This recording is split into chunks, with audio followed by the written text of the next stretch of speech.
Acute and chronic pancreatitis in contrast-enhancing ultrasound. The first key issue. In a patient with acute abdomen and pancreatic enlargement, how can you be sure that he has necrosis as seen below or not? 2 days after colonoscopy, a patient with abdominal pain, after removal of several flat adenomas, we find a hypoechoic mass in the pancreatic head and the ductal dilatation. On contrast, there is a hypervascularity, cysts or necrosis, and wall-thickened duodenum. So 2 minutes to the diagnosis without laboratory tests or CTs. Here the patient had several jinks after endoscopy. Acute pancreatitis. It is a potentially life-threatening condition with symptoms with anamnesis or without, and lipemia. We have pathological imaging in ultrasound or CT. Risk factors predominantly gallstones and alcohol consumption, but you should be aware that there could be as well an tumor obstruction as seen here, vascularized tumor like a cork in the bottle in the birthing duct, an IPMN. 2 weeks after childbirth, a young lady with a hypoechoic mass in the upper abdomen. This is a huge pancreatic necrosis of the mental birth. And here you see the whole extent.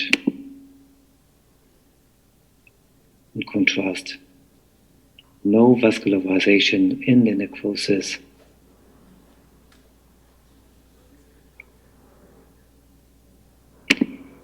And as you know, the necrosis follow along the retroperitoneal fasciae and structures, and the patient developed a pararenal compartment necrosis.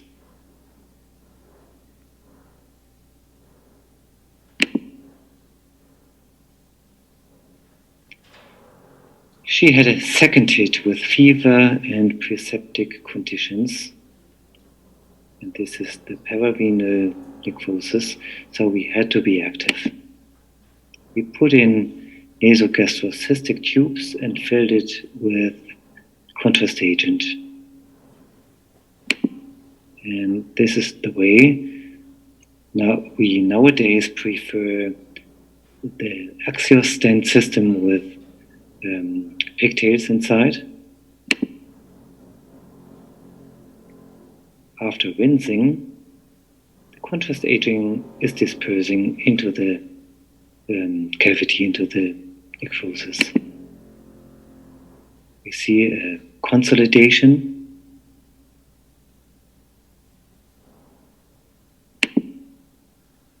And 3.5 months after beginning of the acute pancreatitis, the patient is lucky to have a small amount of sane pancreatic parenchyma in the pancreatic head.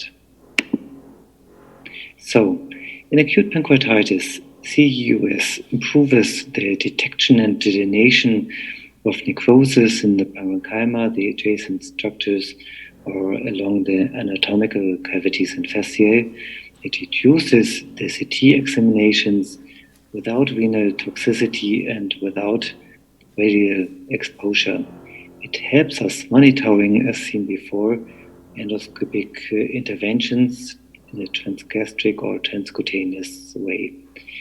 It helps us monitoring and detecting vascular complications such as thrombosis, pseudoaneurysms, or pseudocysts, and it may detect underlying obstructive tumors. So if we have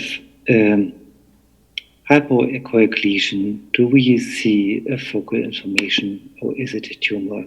The answer we have is done by the vascular pattern. We see in mass-forming pancreatitis isovascularization, and in ductal adenocarcinoma, typically hypovascularity. So coming to the chronic pancreatitis and the special entity of autoimmune pancreatitis. In chronic pancreatitis, we find an irreversible loss of parenchyma and the full destruction of the ductal system, in combination with an irreversible loss of function of the exocrine or endocrine function, lobulation and fibrosis. It's a young man of 29 years.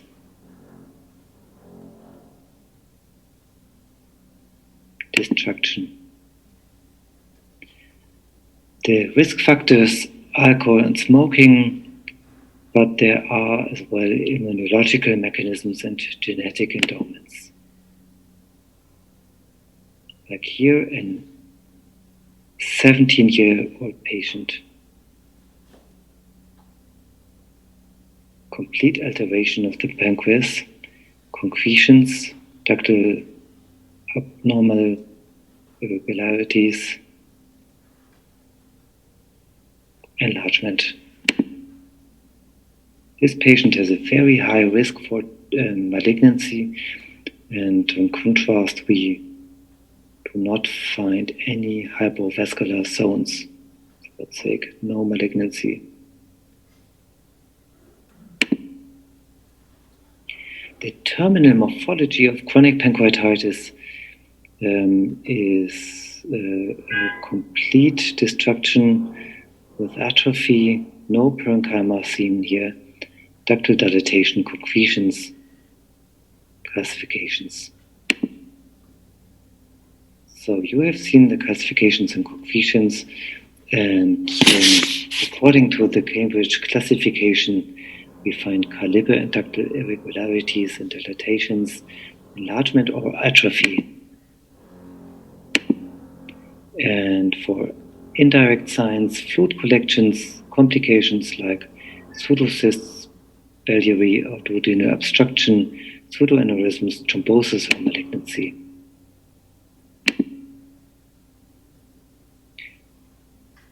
Challenging. Hypoechoic lesion in the pancreatic head. What is it? It is in a 42-year-old patient, a mass-forming segmental chronic pancreatitis. Diagnose by contrast. Iso-enhancing mass-forming pancreatic head, no hypovascularity, no adenocarcinoma.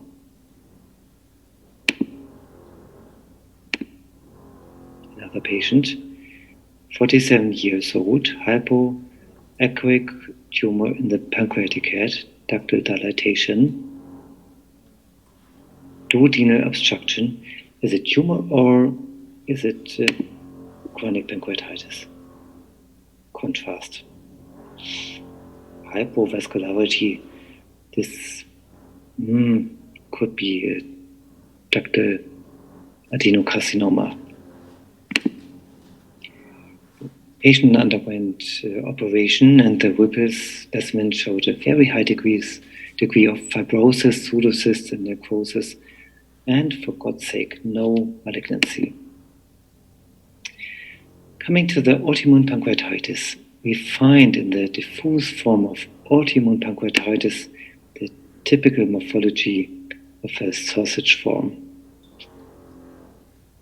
We can find a positive immunoserology with a IgG4, but this is predominantly in the autoimmune pancreatitis type 1, not in the form we find in Europe.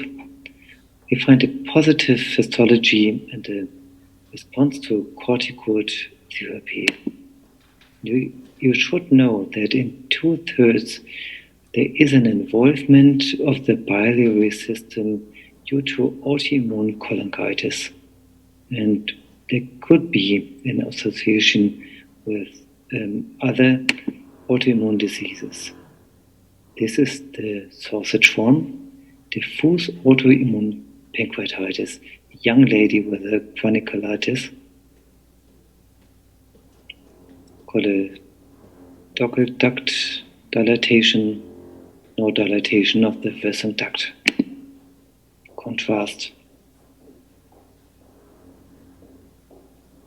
Slight hypervascularization, no hypovascularity, no ductal dilatation of the Wilson duct.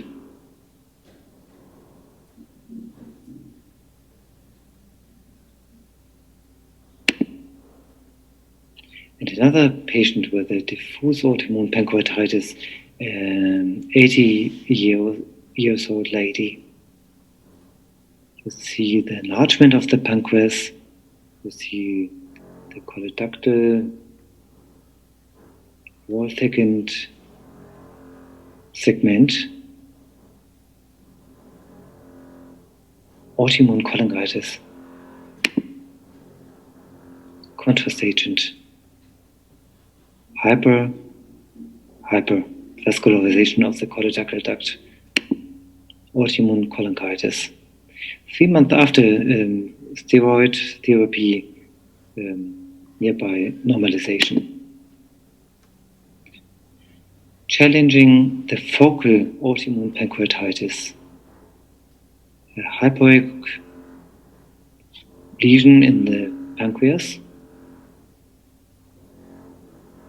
ductal dilatation, tumor, or focal autoimmune pancreatitis. In contrast,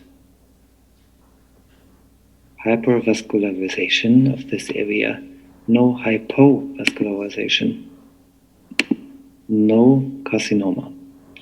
So we find in chronic pancreatitis a similar enhancement to the healthy pancreatic parenchyma in local mass forming, as well as in autoimmune pancreatitis.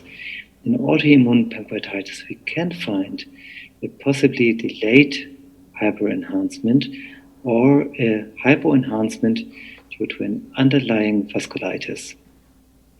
And you can in chronic pancreatitis find vascular complications like thrombosis, pseudoaneurysms, or pseudocysts.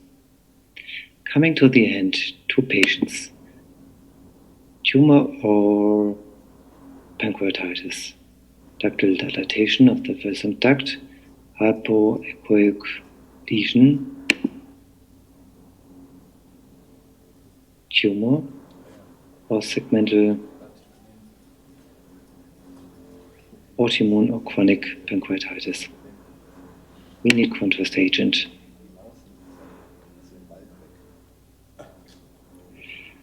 Hypovascularization. Hypo.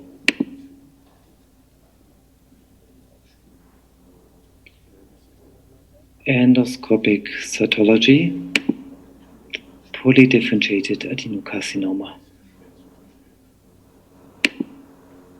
The other patient, 23 years old, jaundice, distal biliary stenosis with stenting, enlargement of the pancreas, the stent,